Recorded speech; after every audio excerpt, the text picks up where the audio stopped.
discuss anyone's Blazers, and we just start right there. No, we don't. We actually start this morning with some really interesting water cooler talk out of the NBA, which, by the way, starts in just over a month already. Can't believe the season's right here. So we're talking about Kyrie Irving as he continues to work his way back from ankle surgery this offseason. Nick, you reported this last night. You tweeted there are a handful of Kyrie trades that potentially make sense for the Nets. Kyrie's agents have made it known that Kyrie would simply, quote, retire from the NBA if Brooklyn were to trade him. Well, Kyrie saw this, responded to this with that right there, a puppet. To which you then responded, Kyrie, if you're saying you didn't say you'd retire if you were traded, then your beef is with your representation, not with me, because you and I both know that's what they have told people. So, Nick, busy night on the old Twitter for you. Take us through what you're hearing. Yeah, Kyrie, I mean, listen, I really didn't appreciate him interrupting the rare Wednesday night date night I had with my wonderful wife, but listen, occasionally I put on the journalism hat, and by the way, I might start putting it on more often. For every list Chris Broussard makes, I'm gonna break a story. How about that? A little tit for tat, my friend. Oh, that's what we're doing. See how you like it, shoes on the other foot. That actually probably is not true because I occasionally practice some journalism, but that's not really the lane. Yeah, that's not really the lane I live in. But everything I said is absolutely 100% accurate. And I want to make this clear.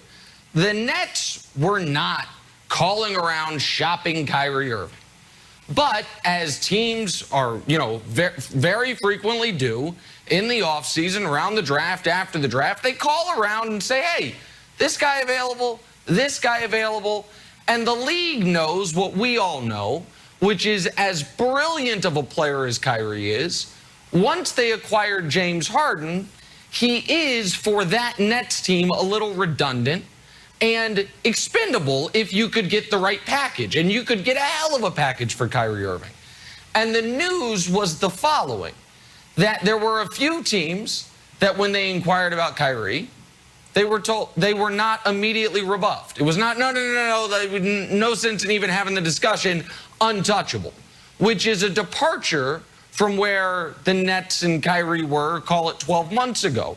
And so for those teams, they, started talking and figuring out, okay, is there a package we can put together to see if we could acquire the great player that is Kyrie Irving? That all ground to a halt when Kyrie's folks made it clear if the Nets were to ever trade him, he would simply retire. And that more than cooled the waters, that chilled and iced the waters, and it basically put an end to any of this. So I am not reporting or saying the Nets were calling around the league saying anybody want Kyrie. That is not what happened. But when folks inquired Broussard about Kyrie, it was clear that, he might be able to be gotten, which is different than a position we were in a year ago. And then Kyrie's representatives, which is the word I should have used in the first tweet instead of agents, representatives made it clear, trade for Kyrie at your own peril, because if he were to be traded from the Nets, he would simply walk away from the game. So that's what I'm reporting. I don't know what Godfather reference it has to do with a marionette and puppet, but that's the news as of this morning, Broussard. Well, first of all, Nick, let me welcome you to the world of NBA reporting. But, bruh, it's mean out in these streets. It's mean out in these streets, so get ready. No, look, I think I'm more of a fan of Kyrie and his game than Nick is. But as great as I think he is, if the Nets aren't willing to listen and even consider trades for Kyrie Irving, they're not doing their job. Kyrie, in my opinion, is a first ballot Hall of Famer, undoubtedly. But he's not Michael Jordan. He's not LeBron James. He's not Kevin Durant. He's not Steph Curry. All right? He could be traded. I'm not saying they will trade him. I'm just saying he's not one of those guys that's absolutely untouchable. All right? And that's for one reason, and it's really that he's unreliable. Not because of his game, but because of, number one, he's been injury prone. And that goes way back before the NBA, of course. At Duke, he only played 11 games. He's been injury prone throughout his NBA career, and 4 times he has missed either the entire postseason or significant chunks of the playoffs, including, of course, last year. Yeah. Secondly, the reason he's not as reliable is his quirkiness. He took weeks off at a time last year for undisclosed personal reasons. Now, I'm told that he's talked that over with the Nets. They've kind of settled on things. He's, been understanding and apologetic to some degree, at least, with the Nets brass, and they've worked that out. However, that is a part of the package that comes with Kyrie Irving. So, sure, I'll listen.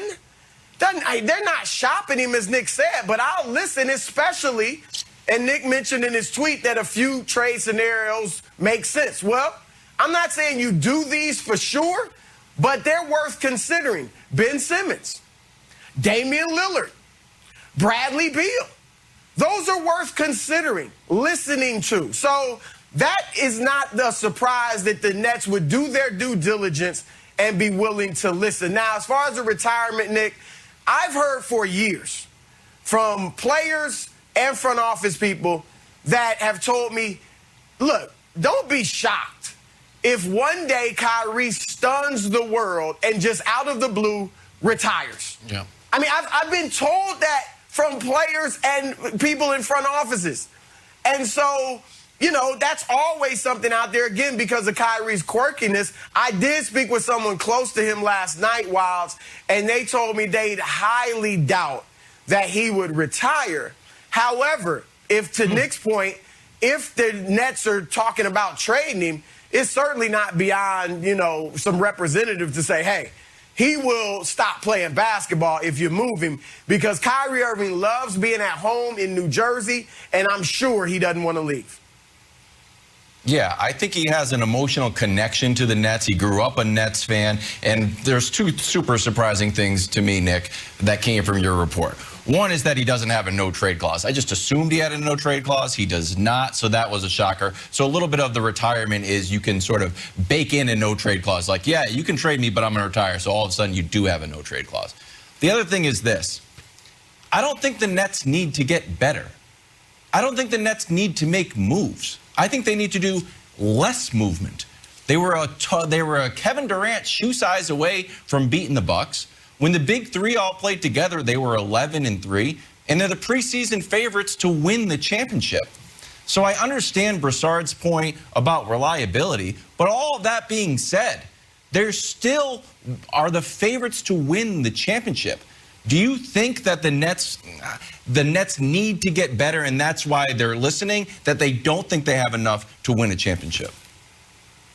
Well, I think, I know they believe they have enough to win a championship. Everyone believes they have enough to win a championship, whether or not, you guys, I think they're the favorites. I happen to think the team that beat them and won the championship and has arguably the best player in the world, and Milwaukee's the favorites. But nobody thinks, if Brooklyn stands pat, what are they going to do? They are either the best, second, or third best team in basketball by unanimous, acclamation.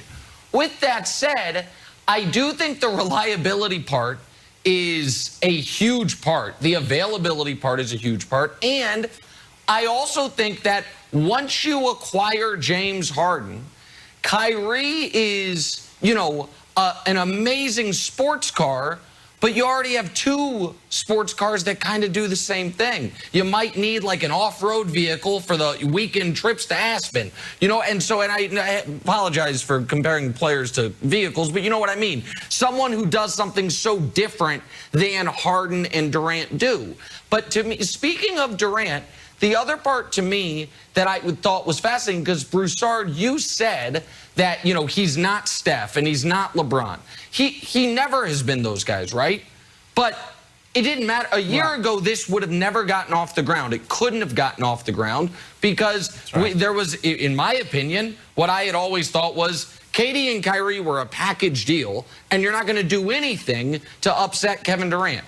To me, the fact that the Nets would listen shows that there is a level of power within the organization that is not held purely by Durant, or that something with the relationship has changed to where it's like, hey, whatever puts us in the best position to win. And obviously, Broussard, all of the metrics on this team changed drastically the moment they got James Harden.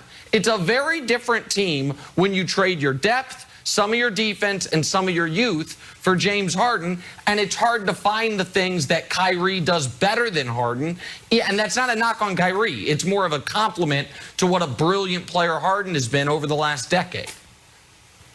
Well, a few things, Nick. One, I am told that Kyrie and KD and other Nets players are out in Los Angeles working out right now. And Kyrie and KD are leading those workouts for whatever that's worth. Secondly, remember, they did sign Kevin Durant to a contract extension, so I think he's there through 2026. So now, he's not going anywhere. I guess you can always demand a trade, as we see what players do today. But you've got him locked up is the bottom line. Here's the last thing. When you mention Harden, obviously Harden is the point guard. Even Kyrie acknowledges it. But, and I agree, they could lose Kyrie and still be an elite team and maybe even win a championship. However, the one thing Kyrie does bring is clutch play. And I don't think that as great as James Harden is, we just haven't seen that from him. And I think that's one thing Harden loves about playing with the Nets is I got KD to do it in the clutch and Kyrie to do it in the clutch. As great as KD is, it's awesome to have two guys that can take and hit the shot in the waning moments. If you get rid of Kyrie, then Harden now has to presumably step into that role as kind of that second clutch scorer. And I don't know that he wants that. So that's something that you would have to consider if, say, they traded Kyrie for Ben Simmons. So it's different if they do it for Dame Lillard maybe. But they need his clutch performance. I would say that, Nick, even having Harden.